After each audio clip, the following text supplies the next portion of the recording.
6 years ago, being only 21 years old, he shocked the tennis world by beating Zverev and Djokovic back-to-back at the Australian Open.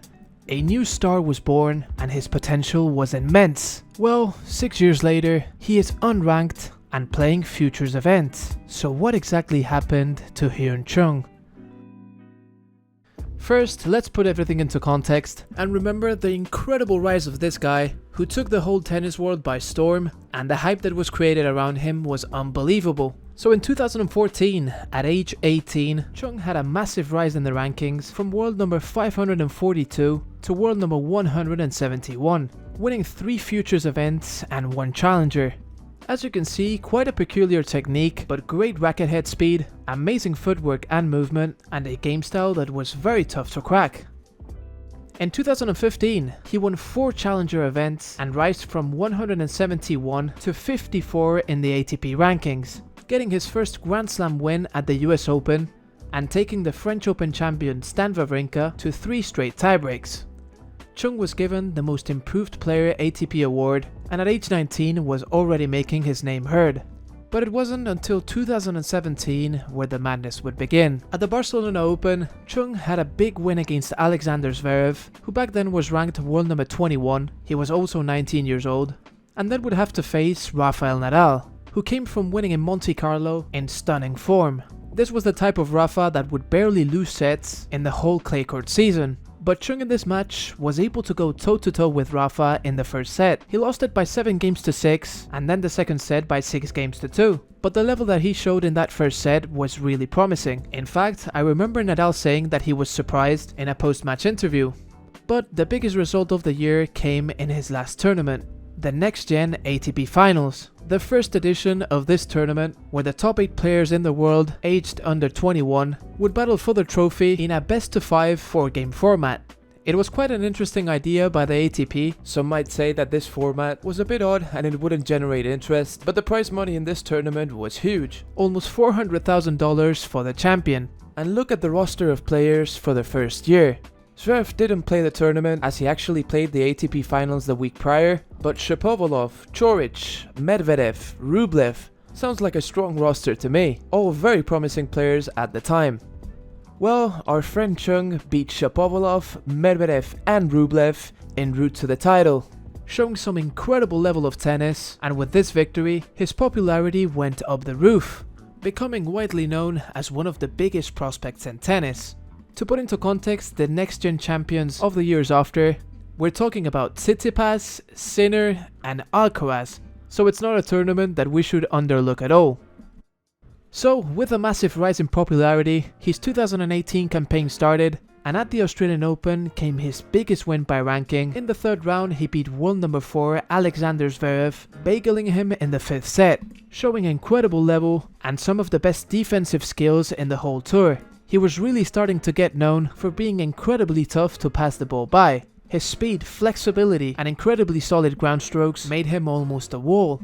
But after this victory, things would not get any easier, as Chung would face the 6-time champion Novak Djokovic, who was returning to the tour after a 6-month rest because of an elbow injury. His form before the tournament was quite an uncertainty, but he had some good wins in his first 3 matches. From the get-go, the match would have stunning rallies that normally Djokovic would win against any player in the tour, going toe-to-toe from the baseline, but Chung was getting the better of Djokovic in many of these points, showing some flexibility and defensive skills that ironically were Djokovic-like. And not only was he getting the better of him in these type of rallies, he also got the better of Djokovic in the most crucial moments of the match, moments where we know Djokovic in a Grand Slam is an absolute killer. Chung was able to seal the match with a 7-6, 7-5 and 7-6 victory in absolutely stunning fashion, with the match having some of the best rallies of the tournament, achieving a famous win that would propel him to stardom. People were in awe not only of his level, but how he was able to beat Djokovic, basically playing him with his same style and coming out on top. And after this victory, for those who know about the NBA, the case of Chung was very similar to Jeremy Lin, in the sense that not many Asian guys had played in the NBA, and Jeremy Lin surprised the whole NBA with some incredible games. Well, with Chung it was quite similar. almost no Asian players had had a mark on the world of tennis, so that factor was immense in terms of marketing. And after this win, he proved that his level in that match wasn't a coincidence, having a straight set win in the quarterfinals to meet up in the semis with the one and only Roger Federer, who was the defending champion and came from a stunning season in 2017. This match had immense hype around it. It was kind of marketed like Federer going against the next Novak Djokovic.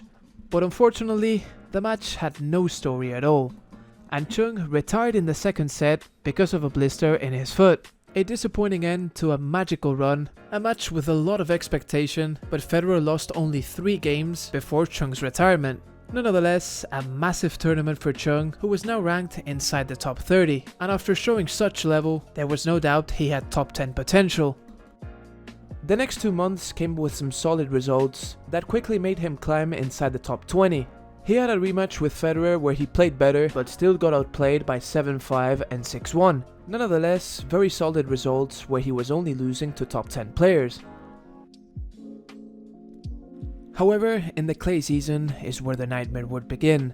Some back pain issues would prevent Chung from playing in Monte Carlo. He played in Madrid and visibly struggled with his serve. A 6-2 6-love loss to Robin Haase, nothing like the Chung we had seen in previous months. And this back pain wouldn't go away, and Chung would have to withdraw from both Roland Garros and Wimbledon, a nightmare situation for any professional athlete. An injury when you're at your best and at the worst moment of the calendar. Chung would return in the US Open swing, and despite some good wins here and there, his back would continue to give him problems. In the second round of the US Open, he would lose to world number 84 Mikhail Kukushkin. His level wasn't the same as in the beginning of the season. In his last match of the year, he would have to retire due to the back problem, ending the season as world number 27. Just imagine if he had played Roland Garros and Wimbledon. So a new season came, with a Chung that kept struggling with his back and had low levels of confidence, and he defended a semi-final result at the Australian Open. An early loss at this tournament would kick him out of the top 50, which would mean that now he wouldn't enter the main draws of Masters 1000 events. In his preparation tournament for the Australian Open at Auckland, he lost in straight sets to the world number 360. Really bad sign, and not very encouraging towards his Australian Open campaign.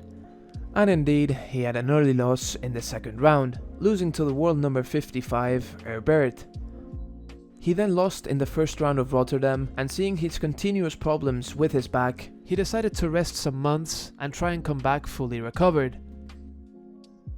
He returned to the tour 4 months later, playing challenger events as now the world number 160. And surprisingly, at his first challenger, he went on to win the whole thing, an extremely encouraging result after so many struggles in the past year. He played the qualifying draw of the US Open and won the 3 matches in straight sets. It really did seem Chung had finally recovered his original level. In the second round, he had an unbelievable comeback win against Fernando Verdasco. 2 sets to love down and match points down in the 5th set.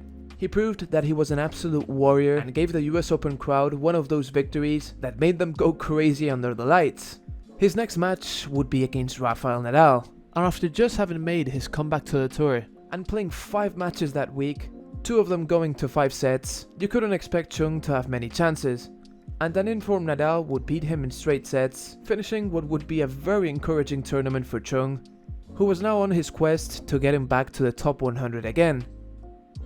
Chung would finish the season with some good wins against Cilic and Raonic, proving that he was able to beat top 30 players again. He finished the season as world number 139, still with a lot of work to do in the rankings.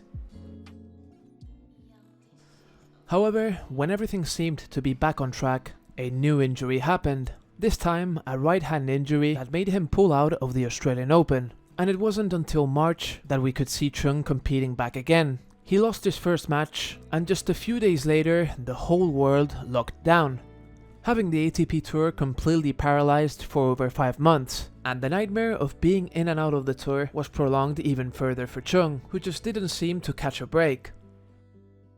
And sadly, after the lockdown, he would only win 1 match in the 4 tournaments that he played. Again, really struggling with back pain, which was obviously really limiting his performance and preventing him from enjoying playing tennis.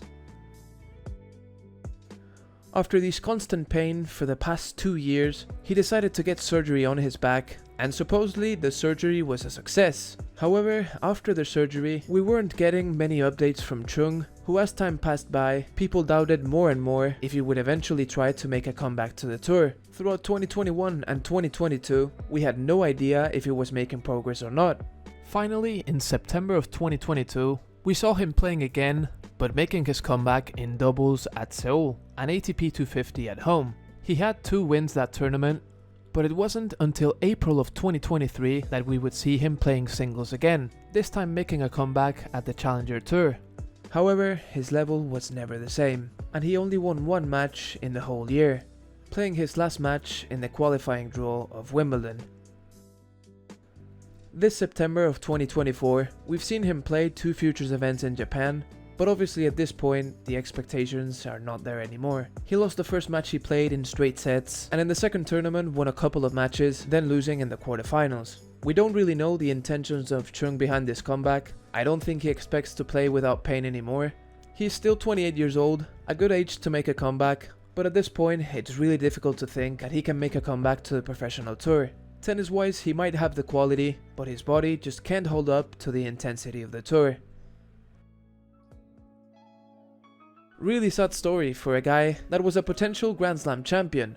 Mentally very tough, insane movement around the court, one of the best backhands you could see out there. Really sad that we couldn't see a career full of success. So this was it for the video today. If you enjoyed it, don't forget to hit the like button, which helps massively with the channel. If you would like to enjoy more commentary videos like this one, subscribe to the channel to know when I upload future videos. We're getting closer to 100,000 subscribers, which is an incredible milestone, so every subscription at this point is massively appreciated. All of this said, I really hope you have a great day, and that I can see you in my next video. Peace!